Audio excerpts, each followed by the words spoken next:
ಬಿಡದಿ ಪಾದಯಾತ್ರೆ ಬಗ್ಗೆ ಯಾರಿಗೂ ಕೂಡ ಗೊಂದಲ ಇರುವಂಥ ಅವಶ್ಯಕತೆ ಇಲ್ಲ. ನಾನು ಕೂಡ ಕಳೆದ ವಾರ ಮಾನ್ಯ ಕುಮಾರಸ್ವಾಮಿ ಅವ್ರ ಜೊತೆಲಿ ದೂರವಾಣಿ ಮುಖೇನ ಮಾತನಾಡಿದಾಗ ಕುಮಾರಸ್ವಾಮಿ ಅವರೇ, ನಾವು BJPನೂ ಕೂಡ ನಾವು ರೈತರ ಪರವಾಗಿ ಇದ್ದೇವೆ, BJP JDS ಇಬ್ಬರು ಸೇರಿ ನಾವು ಈ ಪಾದಯಾತ್ರೆನ ಹಮ್ಮಿಕೊಳ್ಳೋಣ, ಏನು ತೊಂದರೆ ಇಲ್ಲ ಅನ್ನೋ ಮಾತನ್ನು ನಾನು ಕೂಡ ಹೇಳಿದೆ. ಅವರು ಕೂಡ ಸಕಾರಾತ್ಮಕ ಸ್ಪಂದನೆ ಕೂಡ ಮಾಡಿದರು. ತದನಂತರದಲ್ಲಿ JDS ಕಡೆಯಿಂದ ಪಾದಯಾತ್ರೆ ಘೋಷಣೆಯನ್ನು ಕೂಡ ಮಾಡಿದ್ರು, ದಿನಾಂಕವನ್ನು ಕೂಡ ಘೋಷಣೆ ಮಾಡಿದ್ರು. ಹಾಗಾಗಿ ನಾವು ಪಕ್ಷದಲ್ಲ ನಮ್ಮ ಹಿರಿಯ ಮುಖಂಡರ ಜೊತೆಯಲ್ಲಿ ಕೂತು ಚರ್ಚೆ ಮಾಡಿದಾಗ ಯಾವುದೇ ಕಾರಣಕ್ಕೂ ಗೊಂದಲ ಆಗೋದಕ್ಕೆ ಅವಕಾಶನ ಕೊಡೋದು ಬೇಡ. ಯಾಕಂದರೆ ಈ JDS ಆಗಲಿ BJP ಆಗಲಿ ರೈತರಾಗಲಿ ನಮ್ಮೆಲ್ಲರ ಉದ್ದೇಶ ಒಂದೇ ಇರುವಂಥದ್ದು, ರೈತರ ಹಿತರಕ್ಷಣೆಯನ್ನು ಕಾಪಾಡಬೇಕು.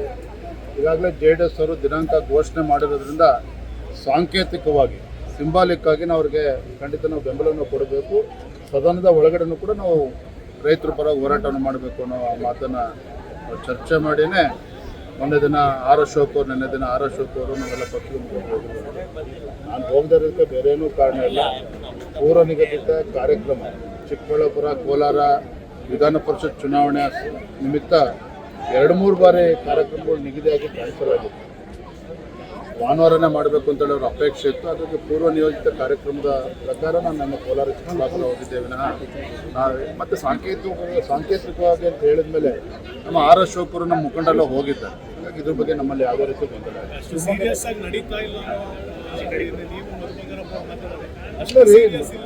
ದಯವಿಟ್ಟು ಅಂತ ತಿಳ್ಕೊಬೇಡಿ.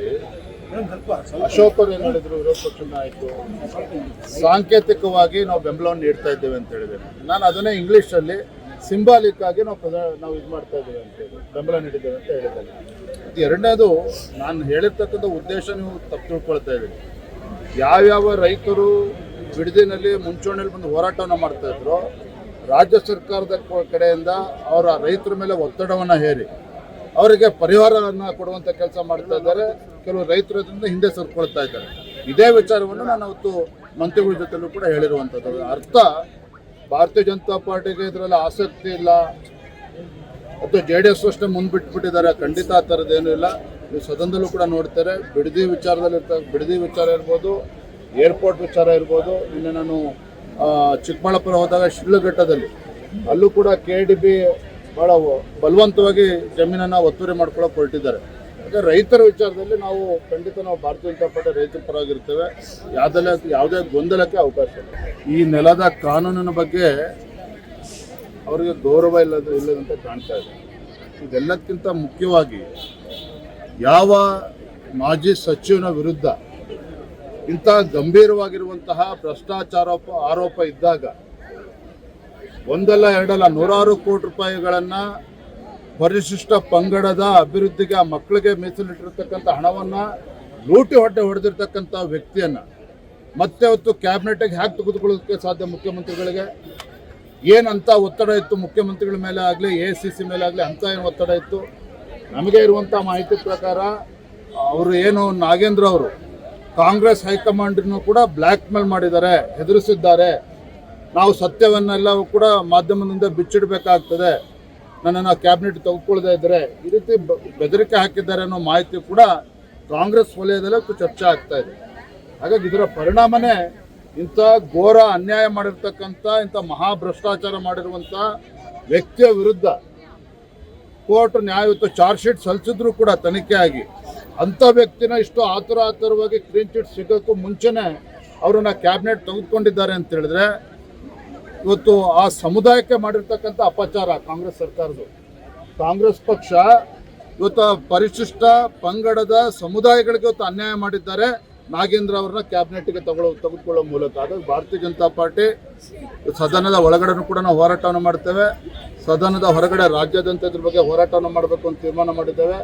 ಯಾವುದೇ ಕಾರಣಕ್ಕೂ ಪರಿಶಿಷ್ಟ ಪಂಗಡದಕ್ಕೆ ಅವರ ಅನ್ನವನ್ನು ಕಸ್ಕೊಂಡಿರ್ತಕ್ಕಂಥ ನಾಗೇಂದ್ರ ಅವ್ರನ್ನ ಕ್ಯಾಬಿನೆಟ್ನಲ್ಲಿ ಮುಂದುವರಿಸಬಾರ್ದು.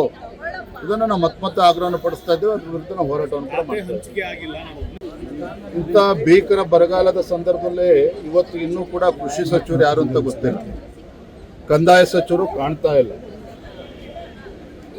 ಇವತ್ತು ತೋಟಗಾರಿಕೆ ಸಚಿವರು ಯಾರು ಅಂತಲೂ ಕೂಡ ಗೊತ್ತಿಲ್ಲ.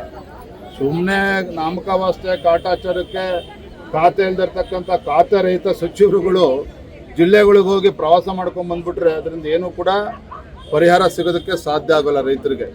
ಈ ಮುಖ್ಯಮಂತ್ರಿಗಳು ಹೋಗಿ ರಾಹುಲ್ ಗಾಂಧಿ ಮನೆ ಗೇಟ್ ಕಾಯೋ ಬದಲು ಈ ರಾಜ್ಯದ ರಿಯಲ್ ಎಸ್ಟೇಟ್ ಮುಖ್ಯಮಂತ್ರಿಗಳು ಡಿ ಕೆ ಶಿವಕುಮಾರ್ ಅವರು ರಾಹುಲ್ ಗಾಂಧಿ ಮನೆಯ ಗೇಟನ್ನು ಕಾಯೋ ಬದಲು ನೀವು ರಾಜ್ಯದ ಮುಖ್ಯಮಂತ್ರಿಗಳಿದ್ದೀರಿ, ಡೈಲಿಲಿ ಕುತ್ಕೊಂಡು ಮಾಡೋಂಥದ್ದು ಏನಿದೆ ಬಂದು ವಾಪಸ್ ಬೆಂಗಳೂರಿಗೆ ಬಂದು ಯಾವ್ಯಾವ ಸಚಿವರಿಗೆ ಯಾವ್ಯಾವ ಖಾತೆ ಕೊಡಬೇಕು ಅದನ್ನು ತಕ್ಷಣ ನೀವು ತೀರ್ಮಾನ ಮಾಡಿ.